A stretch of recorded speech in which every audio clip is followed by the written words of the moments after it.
My name is Elena Carter. I was 27 when my whole world collapsed in a single night. One moment I was a wife and a mother clinging to the dream of a family. The next, I was standing in the freezing dark with my baby girl Sophie pressed against my chest. My husband Brandon had slammed the door on us suitcase in hand, and my parents followed soon after, their porch light flicking off as if we never existed. I walked the streets with everything I owned stuffed into 2 garbage bags, the wind slicing through my thin jacket. Sophie's cries louder than the traffic overhead. Under the highway bridge, rain dripped through cracks and splattered on her blanket, and I told myself, this is the bottom. But it wasn't. Out of the storm came polished shoes, a black umbrella, a man whose sharp blue eyes seemed to know my name before I spoke it. He bent toward me and said, "Elena, I'm your grandfather. I've been searching for you." Little did I know that this stranger would pull me into a war far older than my own heartbreak. He said those words as if he'd been carrying them for years, but what he didn't know was that I had already begun piecing together fragments of a secret whispers about money gone missing, an inheritance hidden, a betrayal that split my family long before I was born. I kept my face calm, though inside my heart pounded like it would burst. Should I confront him right there or keep listening, keep gathering what I needed to truly understand? What would you do? Face the truth head on or stay silent until the time is right? Before I continue, tell me where you're watching from. And hit like and subscribe if you've ever been betrayed by family. I grew up in a 2-story house that always smelled like lemon cleaner and something overcooked. The carpet was the color of wet cardboard flattened where Dad's recliner dug its metal feet into the pile. The TV was always on murmuring sports or news like a third parent that never looked up. If you opened the front door around dinner time, you'd hear forks scraping plates and my mother's voice cutting through the air like a ruler slapping a desk. "Don't slouch, Elena. Don't talk with your mouth full. Don't be difficult."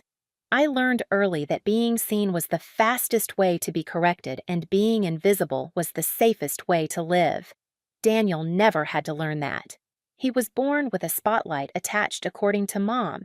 She called him our golden boy, as if God had dipped him in honey and handed him to her from the clouds. Every trophy he brought home went on the mantle. Every B+ he turned into an A in a teacher's mind.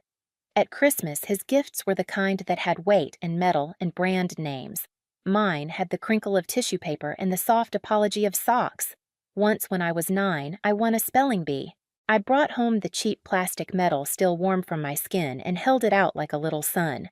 Dad glanced over, said good job without looking away from the TV, and then asked Daniel how basketball practice went. My medal lay on the kitchen counter for a week, then disappeared. Mom probably cleaned it into the trash. You learn after a while to hold your own applause in your throat and swallow. It burns a little going down. It leaves a taste copper and soap. Saturdays smelled like bleach and grocery aisle air. Mom would hand me a list and a stack of coupons while she talked on the phone to Aunt Claire about Hannah's baby shower and whether the church basement was big enough. Hannah wasn't family yet, not then. She was Daniel's on and off high school sweetheart who could do no wrong. She baked things that rose perfectly and laughed at Dad's jokes in a way that made him push his chest out an extra inch. By the time I was 16, she'd become a permanent fixture, a girl who glowed when the porch light touched her, who folded napkins into birds, who said, "Bless your heart," when she didn't agree with you. I tried to like her, I really did. But bless your heart sounds like a compliment when you're a kid, and like a warning when you're old enough to know. Once a year, we did the church rummage sale tables sagging under old sweaters that smelled like cedar and thyme. Mom manned the money box as if it were Fort Knox. I sorted donated books into piles, occasionally finding a note in the margin. Call me, the answer is A. Not see tell. Mrs. H. I tried. I liked the way other people's lives felt when they brushed your hands without knowing.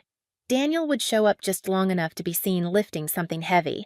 Dad would clap him on the back, look over at me and say, "See, that's a man." Then I'd carry 3 boxes to the car without anyone noticing.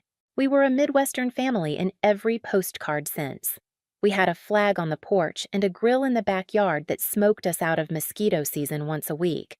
We had a neighbor named Mr. Benton who mowed his lawn in diagonal stripes that made Mom sigh like she was looking at Paris. We kept up appearances, which is like saying we ironed our faces before church. People in the pews saw our silhouettes and nodded, and I learned to smile small enough to seem grateful and large enough to be polite. The first time I realized what favoritism does to a person, I was 12, holding a birthday cake for Daniel in an oven mitt because the pan was too hot for my bare hands. He was turning 15, and the house was a foamy explosion of boys with big voices. I'd baked him a sheet cake with M&Ms because I didn't have the patience for icing. Mom said my frosting always looked like it had been stepped on. I balanced that cake like it was an offering to a god who didn't accept my prayers. When I stepped into the dining room, Hannah took the cake with a perfect little squeal and set it down, and everyone clapped like she'd baked it herself. It wasn't the clapping that hurt. It was watching Mom angle the candlelight toward Hannah's face when she took the photo. At school, I did what I could to be solid. I sat front row and took notes with the neatness of someone who can't afford to forget. I stocked shelves at Price Right after classes, the smell of cardboard and oranges settling into my hair. The manager liked me because I showed up early and didn't roll my eyes. I liked the money because I could fold it into my pocket and feel the future there. Some nights, I'd bring home day-old bread and a dented can of soup, and Mom would say, "Don't embarrass us, Elena," like being careful with money meant I was holding a sign that said poor on the front lawn. Daniel could knock a hole in the drywall with a careless elbow during a basement ping-pong game, and Dad would say boys and shrug as if the wall had offended him first. We didn't talk about family beyond our walls. There were pictures in dusty frames of a man with a stern mouth and eyes the color of winter road salt standing next to a woman whose smile looked like it had been sewn on. That man was never named. If I asked, Mom would say that side of the family is complicated and stack the photos flat in a drawer the way you hide knives with the blade pointing away from your fingers. I thought every family had a drawer like that. I didn't know some drawers hold maps for when you get lost. When Daniel got his license, Dad tossed him the keys like a movie. My turn that year was a DMV brochure slid under my door with a sticky note. "Ask Hannah to help you study the test." Hannah arrived with color-coded flashcards and a voice like kindergarten. I passed on the first try. No one threw me anything. I held the paper in my hand at the kitchen table and told myself that pride can be quiet without being small. Graduation was a gym that smelled like floor polish and breath mints. Mom sat next to Dad in the bleachers and waved at Daniel as if he were swimming away and might drown without seeing her. When my name was called, she clapped with both hands pressed delicately like she was afraid to bruise the air. Afterward, she took photos of Daniel at every angle, cap off, cap on, cap tipped cap in Hannah's hands, and when I asked for one of the two of us, she said later, "We're losing light." There was always a reason that had nothing to do with the reason. I left home for a semester at community college and came back after the money ran out and the dishwasher broke, and Mom said a full house needs every hand. I took on extra shifts to juggle tuition, but the numbers never liked me as much as they liked Daniel. He found a job at an auto parts warehouse that paid enough to buy big silver tools and a second-hand truck. Dad started saying phrases that had the word man in them again. I learned that sometimes the words you never hear are the ones that stay loudest. Proud, brave, enough. If you asked me now when the resentment turned from a bruise to a scar, I'd say it was the night Mom plated dinner and slid the bigger piece of chicken onto Daniel's plate without looking and the smaller onto mine. It wasn't the meat. It was the muscle memory of it, the ease the years folded in a single motion. I stared at that chicken like it had something to tell me. It did. It said, "You are the person who is expected to take less and smile." The first boy who noticed me was named Connor, a cashier with ink on his fingers from folding receipts. He liked that I was quick at counting change. He liked my hair in a messy ponytail, which was good because it was all I knew how to do. We went to the movies once and he tried to kiss me in the parking lot, speaking a language I didn't share. I laughed a small mean sound, even to my own ears, and said, "Not like that," which is the kind of thing girls say when they're not sure what the rules are. He stopped calling. I learned it was easier to imagine a future than to risk someone else imagining it for you. One winter, the radiator knocked all night like someone trapped inside our walls. Mom put an extra blanket on Daniel's bed and told me to wear socks. I listened to the pipes complain and thought about how houses are like bodies. They hold the heat where it's wanted and let the cold sit on your bones where it isn't. By the time Daniel proposed to Hannah at a 4th of July picnic sparkler smoked potato salad cheers, I was 20, standing behind a folding table holding a stack of red cups like a waitress at a party I hadn't been invited to. Dad hugged Hannah and called her sweetheart and told her welcome to the family like she hadn't been at our dinner table 3 nights a week for 4 years. Mom cried and dabbed her eyes with a napkin that left white fuzz on her cheek. When the fireworks started, I watched the sky open like a bruise blooming and wondered if love always made noise or if sometimes the quiet kinds were stronger. There was a photograph from that night that I saw once briefly before it vanished into whatever album Mom curated in her mind. Daniel and Hannah were kissing under a smear of light confetti in their hair. Off to the side, a bit out of frame, I was laughing at something Mr. Benton said about his lawnmower head thrown back mouth open. It startled me when I saw it because I didn't recognize the sound that face was making. Joy looks different when you're not used to seeing it on yourself. I didn't know it then, but I'd need to remember that version of me later when silence would feel safer than hope. I wish I could tell you I left that night for a bright city and clawed my way up and never looked back. But the truth is smaller and closer. I stayed, I worked, I kept a ledger in my head of everything I gave and everything I didn't get back. And then, one afternoon in the grocery aisle between canned tomatoes and spaghetti, I met a man with grease under his nails and a smile that warmed me like a heater that finally kicked on. His name was Brandon, and when he asked if I knew where to find the good coffee, I didn't know yet that he'd lead me to the coldest night of my life. I didn't know it then, but it would come back to haunt me. Brandon wasn't like the boys I'd known in town. He had a way of leaning in when you spoke as if every word mattered, even when I was rambling about coupon sales or the quirks of my manager at the store. His laugh was rough but warm, like gravel poured into honey. He drove a beat-up Ford with a cracked windshield, but when he opened the door for me, I felt like I was stepping into something better than I'd ever been offered. The first dates were cheap diner booths under buzzing neon French fries shared across the table, late-night drives to nowhere with the windows rolled down and the radio turned low. He made me feel like the empty parts of my life could be filled just by being wanted. After a while, I stopped noticing the way grease always lingered on his knuckles or how his stories never quite added up. I wanted to believe in a version of myself who was loved without condition. When we told my parents, Mom pursed her lips like she was swallowing vinegar.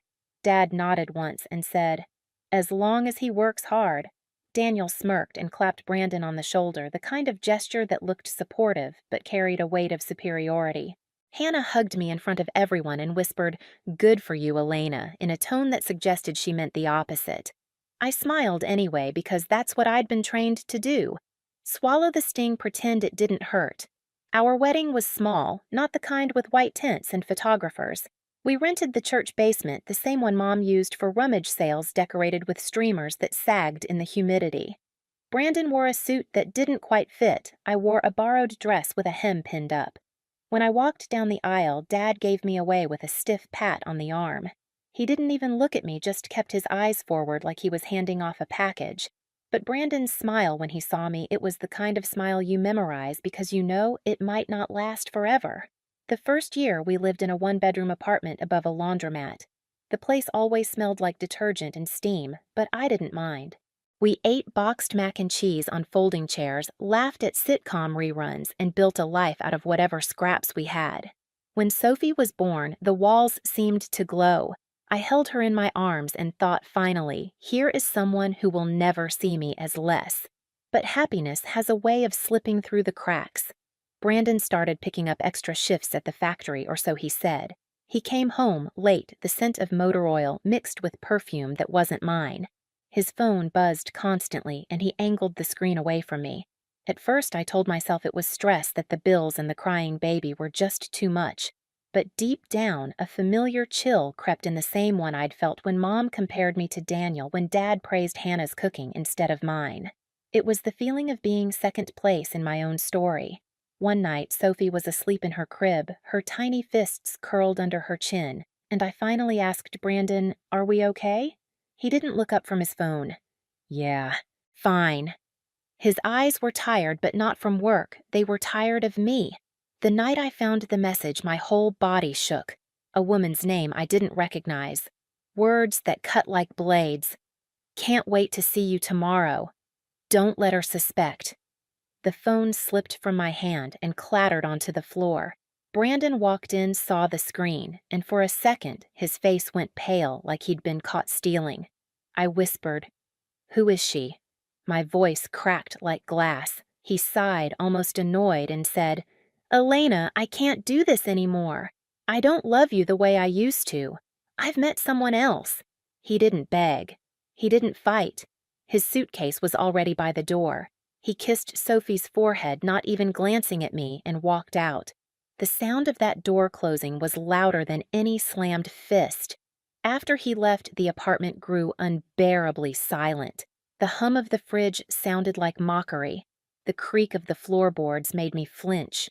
I paced the room with Sophie in my arms, whispering promises I wasn't sure I could keep mommies here. We'll figure it out. Bills piled up on the counter, rent notices taped to the door. I skipped meals so Sophie wouldn't. Coffee became my dinner exhaustion, my pillow. When I couldn't hold on any longer, I called the only people left, my parents. My voice broke as I asked, "Can Sophie and I stay for a while, just until I get back on my feet?" There was silence. Then Mom sighed. "You can come, but don't expect this to be permanent. It wasn't love. It wasn't kindness. But it was a roof. And for Sophie, I swallowed my pride and said, 'Thank you.' I didn't know then how quickly even that roof would vanish. My parents' house hadn't changed, but somehow it had shrunk. The hallway felt narrower. The framed school photos of Daniel leaned out from the wall like spectators, and my old bedroom had turned into a storage shed with a window. Stacks of plastic bins climbed toward the ceiling. A broken floor lamp drooped in the corner like a dying sunflower. When Mom opened the door, she didn't say welcome back. She just said, "You'll need to clear this out. Don't touch the boxes labeled Christmas." Her voice made me think of a measuring cup, precise, stingy, exact. I set Sophie's car seat on the sagging mattress and looked for a place to put her clothes. There wasn't one. I folded tiny onesies and rolled socks into the shoe organizer that used to hold my high school hair clips. The room smelled like dust and lemon cleaner and the faint sweetness of the lotion I used to wear when I still believed in prom. Sophie blew bubbles at me, oblivious. I kissed her forehead and told her we'd make it work, because that's what you say when the truth would be too heavy to put in a crib. In the living room, Dad sat in his recliner with the TV remote like a scepter. He barely glanced over when I came down to ask if they had any extra trash bags. "Keep the baby quiet," he said. "I have an early morning." He didn't ask how we were, whether we'd eaten, whether we had a plan. The TV hummed about weather and stocks and people whose names didn't sound like mine. Mom clattered pots in the kitchen as if volume could be a boundary. I washed my hands at the sink and watched the backyard through the window, the same patch of grass where I'd practiced cartwheels alone until the light went blue. At dinner, Mom set a plate in front of me with a smaller scoop of mashed potatoes than hers and said, "Elena, you'll need to contribute toward groceries. We can't carry your burden forever."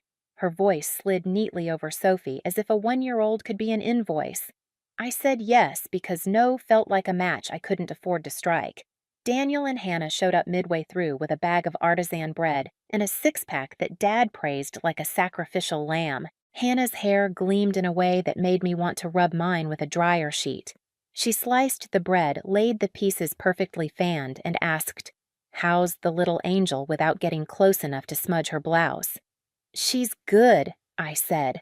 "She likes the sound of the washing machine." It wasn't conversation. It was proof of life.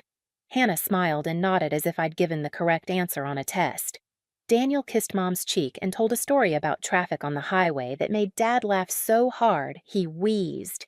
When Sophie fussed, I took her into the hallway where the air felt cooler and smelled faintly of bleach. I rocked her against my shoulder cheek to her hair and counted the thuds of my heart until she softened. When I came back, my place at the table had a ring of condensation from someone else's glass. I started a part-time shift at the diner off Route 17, the one with chrome stools and a coffee pot that never seemed to empty. The manager Lenny had a cigarette voice and a calendar from last year. He handed me a pen and a stack of order pads and said, "Smile, but not so much it looks fake." Grease hung in the air like a curtain. My shoes stuck to the floor in a tacky communion with 1,000 spilled Cokes. I learned the regulars quickly: the trucker who ordered eggs over hard and left napkins folded into birds, the high school teachers who split a slice of pie and grated quietly, the woman with lavender hair who ate soup every Tuesday like it was medicine.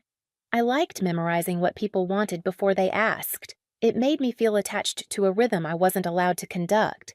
At night, I'd come home smelling like onions and fryer oil and slide a few bills under Mom's magnet on the fridge. She never said thank you. She moved the magnet and pinned the cash flat like butterflies. "Just so we're clear," she said one night, straightening the stack, "this doesn't make you entitled to anything." I didn't know what anything meant in that sentence. A bed, a kind word, a hallway unpoliced. I nodded and climbed the stairs to the storage room with the mattress and the lamp that didn't work.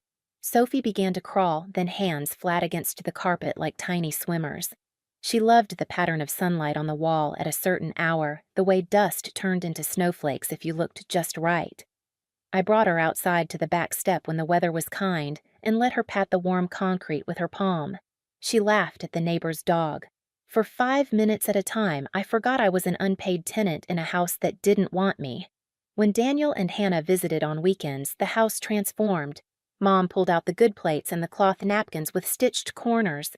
She roasted chicken with lemon wedges and sprigs of rosemary like a magazine.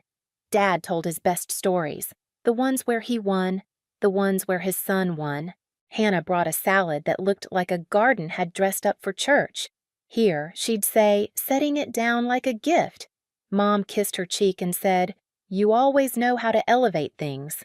I tried not to calculate how many diapers one sprig of rosemary cost.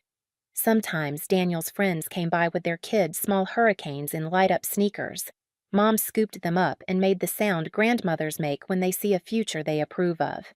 Sophie reached toward her once chubby fingers, opening and closing, and Mom said, "Not now, I'm holding Liam," as if love had a cue and Sophie didn't have a number.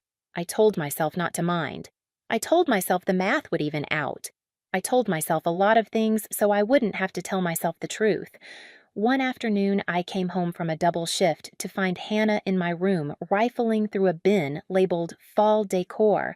She startled when she saw me and put on a smile the way someone puts on a jacket to step onto a porch. "I didn't want to bother your mom," she said. "Daniel's thinking of hosting Friendsgiving. We thought the pumpkin garlands would be cute."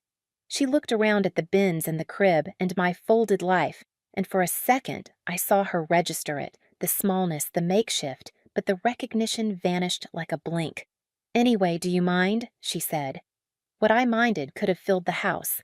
I said, "Go ahead." On Tuesdays, Dad had poker night. Men with heavy hands and light stories crowded the dining room and made the house smell like beer and aftershave.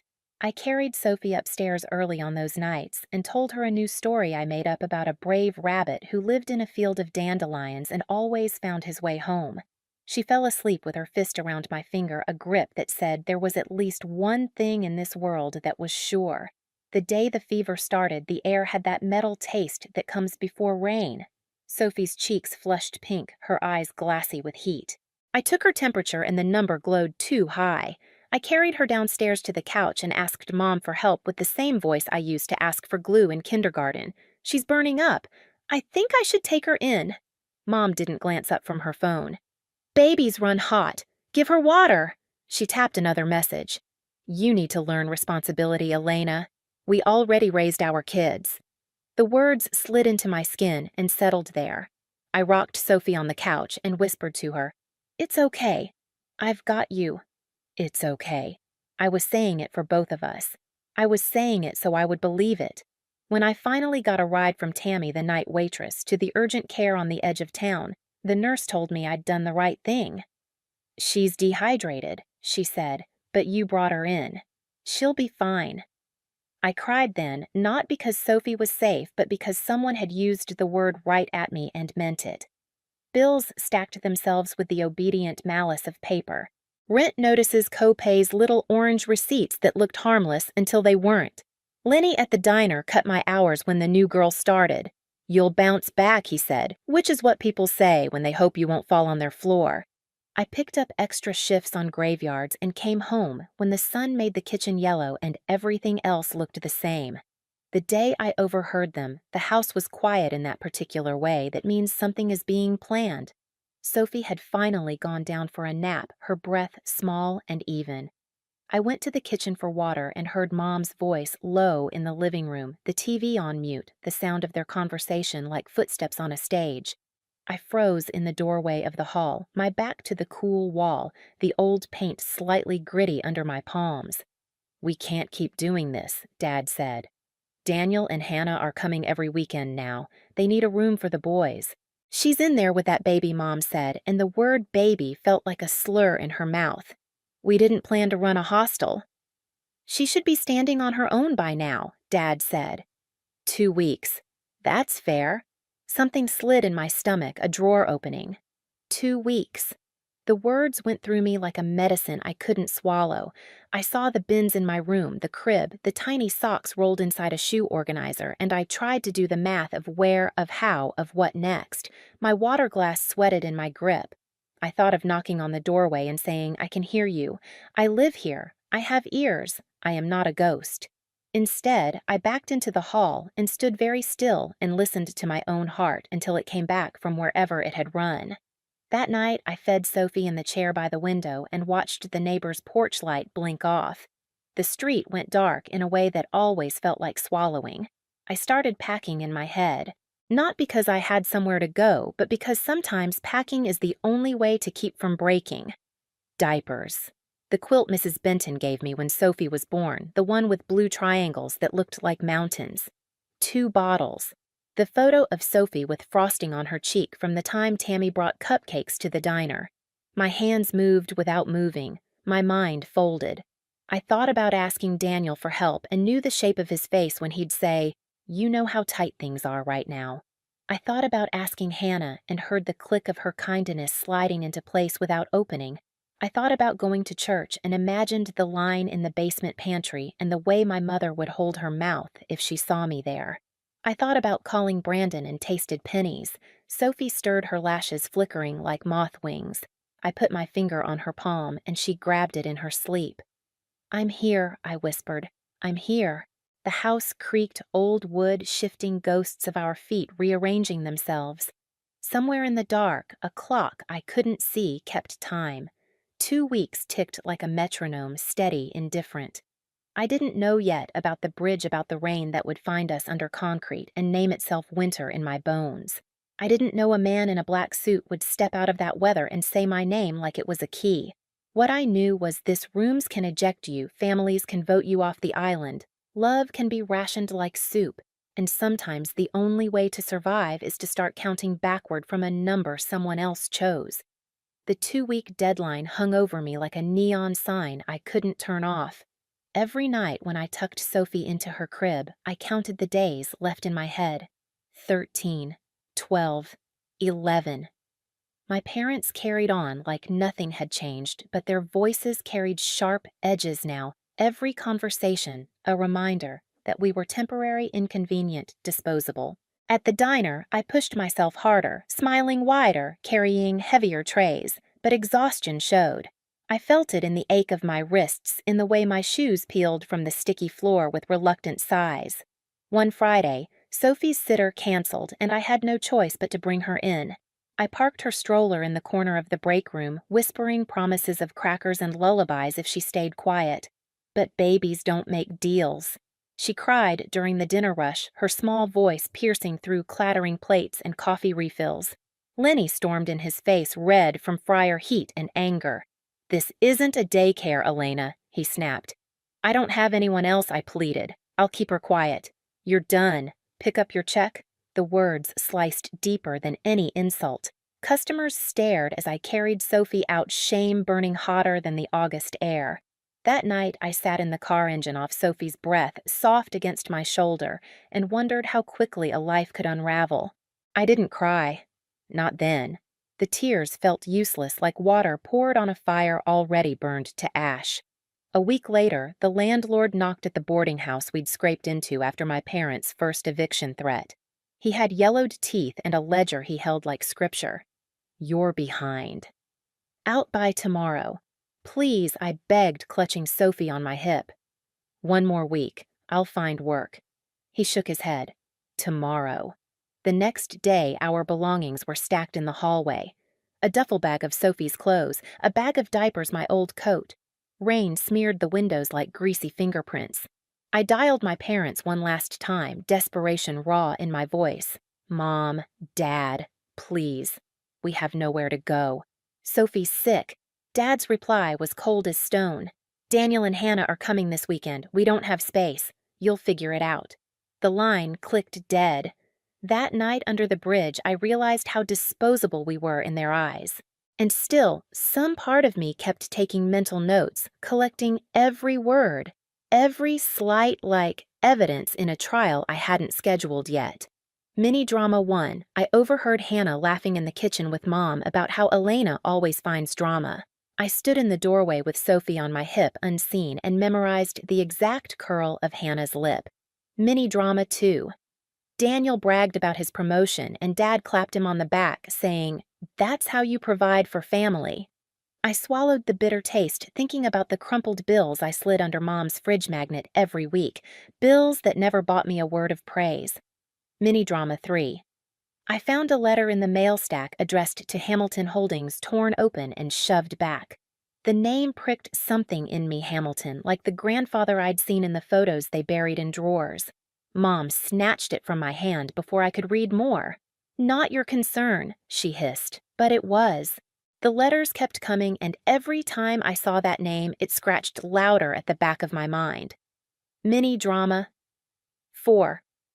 One afternoon, I caught Dad in the garage with a folder of old deeds and bank statements. He shoved them into a box when he saw me. "What are you doing here?"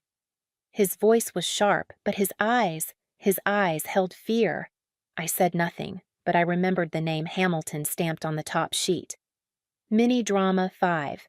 I tried to apply for daycare assistant sitting in a fluorescent-lit office with Sophie squirming on my lap. The woman behind the counter tapped at her keyboard, then shook her head. "Your parents' address is still on file. Their income counts toward yours." She gave me a polite but final smile. "You don't qualify." I walked out with Sophie in my arms, fury boiling. My parents' wealth, or at least the wealth they claimed, was being used to deny me help even as they called me a burden.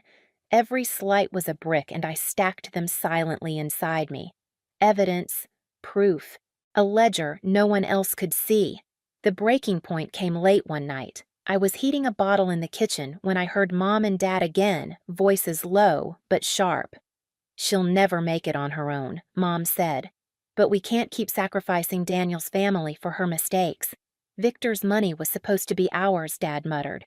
"If she ever finds out the truth," I froze, bottle trembling in my hand. Victor. The name was a bullet fired into the dark. "What if she asks?" Mom whispered. "She won't. She's too busy surviving. And if she does, she'll find nothing. I made sure of it." The bottle slipped, clattered against the counter. They looked up, startled. I forced a smile, muttered something about being tired, and carried Sophie back to our room.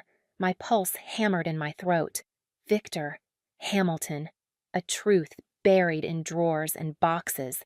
A family history rewritten to erase someone. I lay awake that night, Sophie's warm breath on my chest, and I knew they hadn't just failed me. They'd stolen something bigger, a legacy that should have been mine. But how to prove it? How to drag ghosts into daylight? I started quietly. At the diner, I asked a retired lawyer who came in on Wednesdays about inheritance laws. He explained in simple words, if property or money is misappropriated, there's always a paper trail.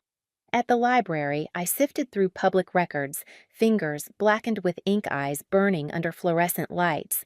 Deeds, corporate filings, names that repeated like refrains. Hamilton Holdings, Victor Hamilton, Thomas Carter.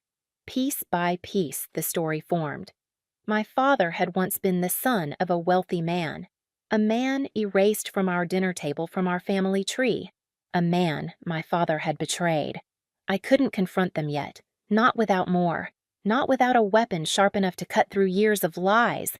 So I stayed silent, gathered more, wore my invisibility like armor. At night, rocking Sophie, I whispered one day, "One day they'll see." And in the silence, after I asked myself a question that kept me awake, when that day came, would I want revenge or would I need it? That question burned hotter than hunger, brighter than fear. It became the fire that kept me moving forward. I didn't know yet that the answer would find me under that bridge in the rain when a man in a black suit spoke my name and gave me the truth I'd been starving for.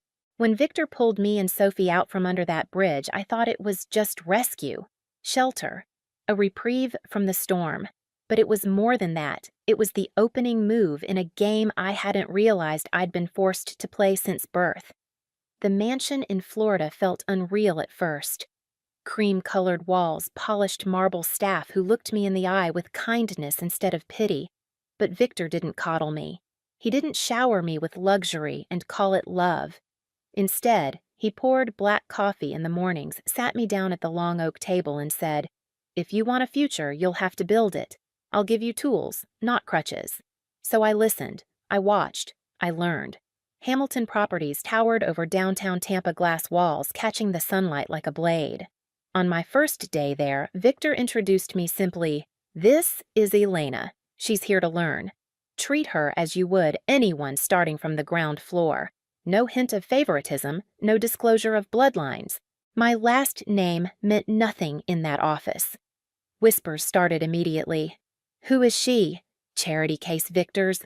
"What girlfriend?" Niece every laugh felt sharpened. Every side-eye was a test. Julia, a senior agent with calm eyes and a quick wit, took me under her wing. "Ignore the noise," she said. "Learn the contracts. Listen more than you speak." So I did. At night, after Sophie fell asleep in her crib, now cushioned with toys I could never have afforded, before I sat at the desk in my room and copied real estate terms into a notebook escrow appraisal contingency. I whispered them aloud, tasting their shape until they no longer felt like a foreign tongue. I practiced conversations in the mirror, forcing my voice steady. "This home is more than numbers. It's your story waiting to be written." Sometimes I stumbled. Sometimes I cried, but I never stopped. Julia tested me. She handed me fake contracts riddled with mistakes and timed me with her phone.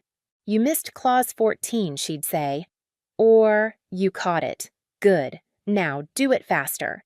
She wasn't gentle, but she was fair, the first person in years who expected more from me because she believed I could deliver. Meanwhile, I kept cataloging. Every word my parents had spit at me, every eviction, every slammed door, they weren't just memories anymore. They were ammunition. Evidence waiting for the right courtroom, the right stage. Victor watched me carefully. "Revenge," he said one evening, his voice low, as the dusk can destroy or transform. "You have to decide which." "I don't want to destroy," I told him. "I want to show them I was never what they said I was." "Good." He sipped his coffee. "Then let your success be the loudest weapon. But success takes planning. Step 1, master the business."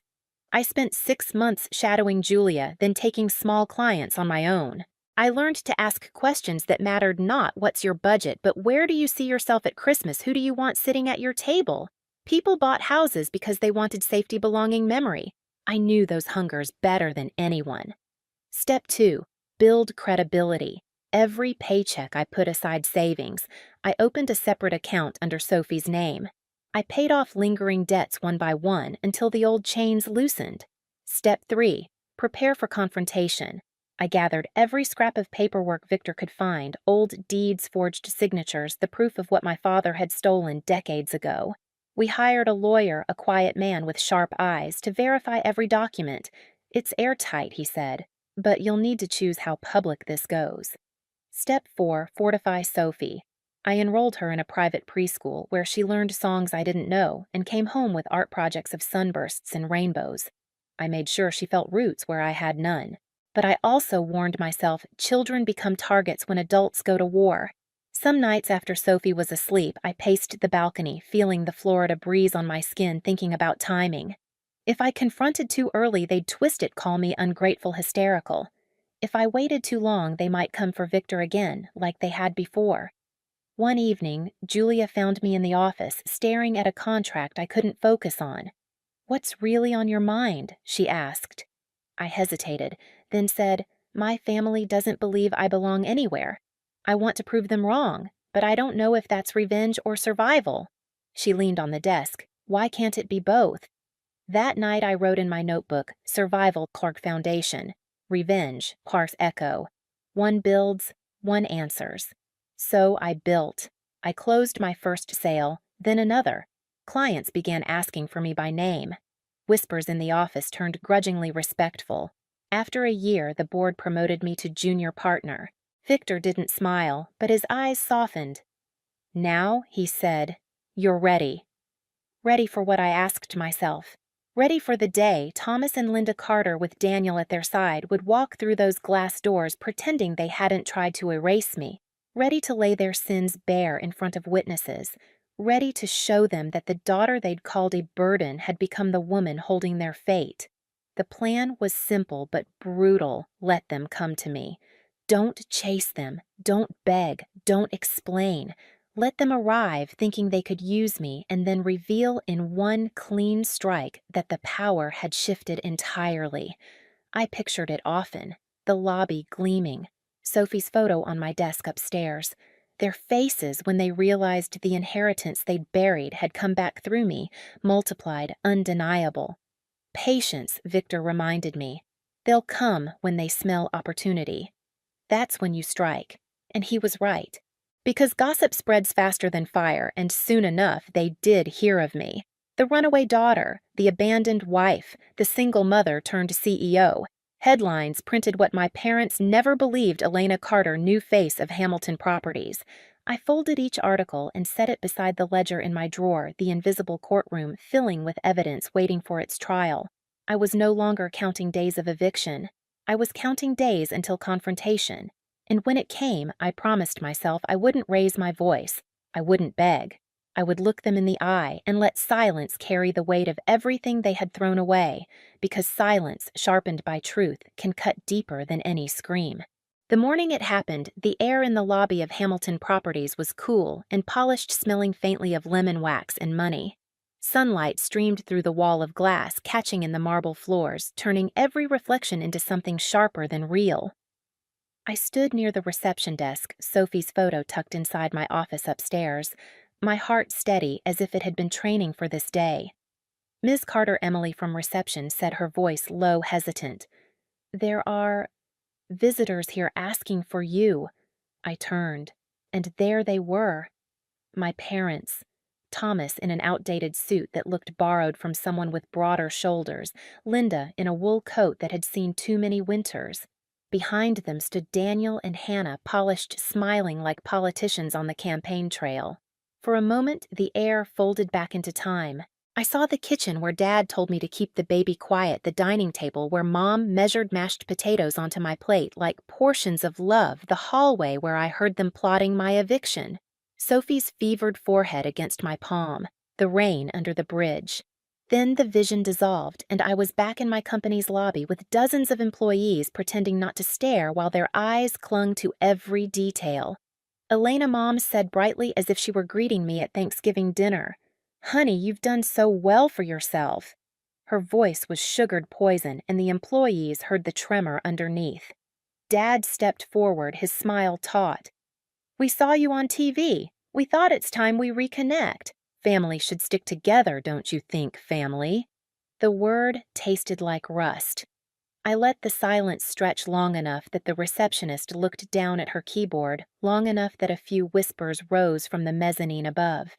"You want to reconnect," I said slowly, my voice carrying across marble and glass after the night you locked the door on me and my daughter. After the calls you ignored when I begged you for help. After you told me I was nothing but a burden. Daniel's smirk flickered. "That was years ago, Elena. We all said things. No, I cut in. You said things. I lived them." Mom's smile cracked. "You can't hold on to the past forever." I tilted my head. "Can't I? Because the past seems to be standing in my lobby right now pretending to be family." Employees stopped pretending not to watch. Phones were half-hidden recording. The scene had shifted into theater, and I was no longer the outcast daughter, I was the one with the stage. And then Victor entered. The double glass doors swung open, and he walked in with his cane, his black suit, precise silver hair gleaming under the morning light. He moved with the slow authority of someone who no longer had to prove anything, only remind the world of what had been stolen from him. Thomas froze. His face drained. "Dad, you're alive!" The words rang hollow, bouncing off marble landing like stones at his feet. Victor's eyes were cold fire. Alive, yes. Alive and watching. Alive long enough to see every betrayal repeated. "You stole from me, Thomas. You spread lies that buried me before my time. And then you turned that cruelty on your own daughter, just as you once turned it on me." Gasps rippled through the lobby. A courier paused mid-step. A security guard shifted, uncertain. Dad stammered, I can explain." "No," Victor said. "You can't. Not to me. Not to her. Not to the people who witnessed your daughter standing in the rain carrying her child with nothing because you chose comfort for Daniel over survival for Elena." Mom reached for Dad's arm, her face pale. "Please, we were doing our best." "Your best," I said. My voice steady was saving your good plates for Daniel and his children while mine cried from hunger. Your best was telling me Sophie wasn't family while you rocked Hannah's boys in your arms. Your best was turning away when I begged. Daniel bristled, his voice low and sharp. "This isn't the place for your sob story. You're here because of him." He jerked his chin toward Victor, "Not because you earned it." I stepped closer, letting my heels strike the floor like punctuation. "No, Daniel. I earned every inch. Every contract signed, every client who chose me because I listened when no one else did. This company trusted me before it even knew my bloodline. I stand here as CEO because I fought for it while you played the golden child in a house built on lies." Victor lifted a folder from under his arm, his hand steady despite his age. "Here," he said, holding it out to me. "The deeds, the signatures, the proof of what was taken. Today, Elena, you decide how much of this to expose." The folder felt heavy in my hands, heavy with decades of silence and betrayal. I didn't open it. I didn't need to. My voice was enough. "I don't need papers to prove what you are," I said, looking straight at Thomas and Linda. "Everyone here has already seen it. You left me to die in the cold, and now you want a seat at the table I built." The silence after was sharper than any scream. Employees shifted, whispers hissed, phones recorded. Dad's lips trembled. "Elena, please. We're still your parents." "No," I said, my voice like glass. "Parents don't lock the door on their child and her baby. Parents don't choose comfort over blood. The day you cast us out, I lost my parents, and I haven't missed them since." Mom covered her mouth. Daniel's jaw tightened. Hannah's eyes darted nervously to the onlookers, calculating what this humiliation would cost their polished image. Victor's cane struck the marble, once a sound like a gavel. "It's done." I turned away from them, the folder still closed in my hand. I didn't need revenge written in ink. I had it here in the lobby, in their silence, in the shame etched into their faces as they realized the daughter they'd discarded had become the woman with all the power. I walked toward the elevator, my back straight, my heart pounding steady. The crowd parted for me, eyes wide, voices hushed. Behind me, I heard the glass doors open again, the shuffle of retreating footsteps. For the first time, I didn't feel like the outcast in my own family. I felt like the verdict. And when the elevator doors closed, I let myself smile, not a bitter smile, but one carved from survival, from victory, from the promise that Sophie would never know the taste of being disposable, because this was only the beginning.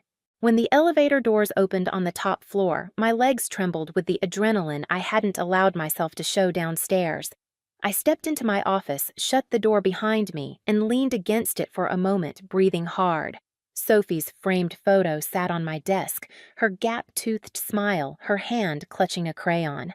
I touched the glass with my fingertips and whispered, "We did it, baby." Down below, I knew the whispers were already spreading through the company like wildfire. The staff had seen everything: my parents' desperation, Victor's truth, the moment power shifted in front of everyone. No boardroom vote could have validated me more. The story of the Carter family wasn't just mine anymore. It was public, and there was no taking it back. That evening, I asked Victor what would happen to them now. He sat in his armchair on the mansion balcony, the Florida twilight soft around us. "Your father will scramble," he said. "He'll try to cover his tracks to make excuses.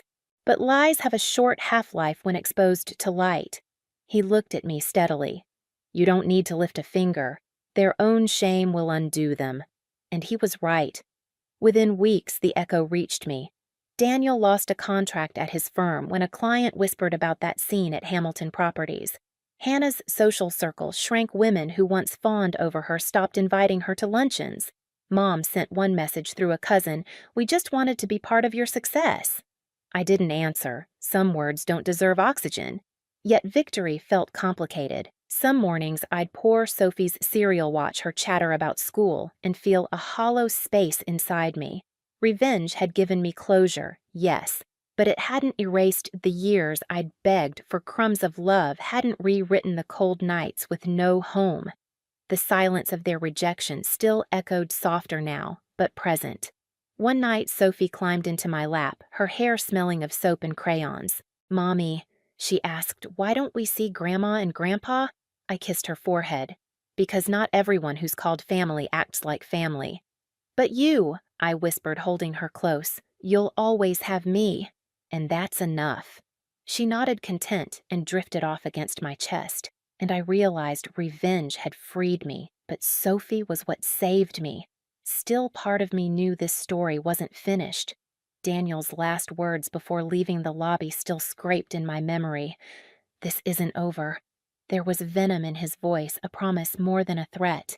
He was the kind of man who saw losing not as a lesson but as an insult, and men like that don't rest. They plot. I found myself preparing without even meaning to. Double-checking security at the mansion, keeping records of every interaction, building allies in the company who trusted me for more than my last name. Because revenge is rarely the final chapter, it's the hinge that swings open to the next battle. Late one evening, I stood at the window of my office, the city lights glittering like 1,000 tiny witnesses. Victor joined me, his cane tapping softly. "You stood taller than I ever did," he said. "You carried the weight of their betrayal and turned it into power. But don't mistake today's victory for the end." I looked out over Tampa's skyline and nodded. "I know. Daniel won't let this go. And when he comes, I'll be ready." Inside me, there was no trembling now, only steel. They thought throwing me out would destroy me. They thought I'd fade, forgotten, a burden erased. But all they did was hand me the one weapon they never imagined I'd wield: the truth. And the truth doesn't just cut, it lingers. Was revenge enough? Or had it only opened the door to the war my family had been hiding all along? That was the question I carried into the night, the question that would follow me into whatever came next. Weeks later, life felt different. I wasn't just surviving anymore, I was shaping something new. With Victor's support, I launched a program through Hamilton Properties to help single parents find affordable housing. The first family I handed keys to cried in my arms, and I thought, this is the legacy Sophie will inherit. At home, she twirled in our kitchen, laughter echoing through walls that finally felt safe. For the first time, the word family meant choice, not chains.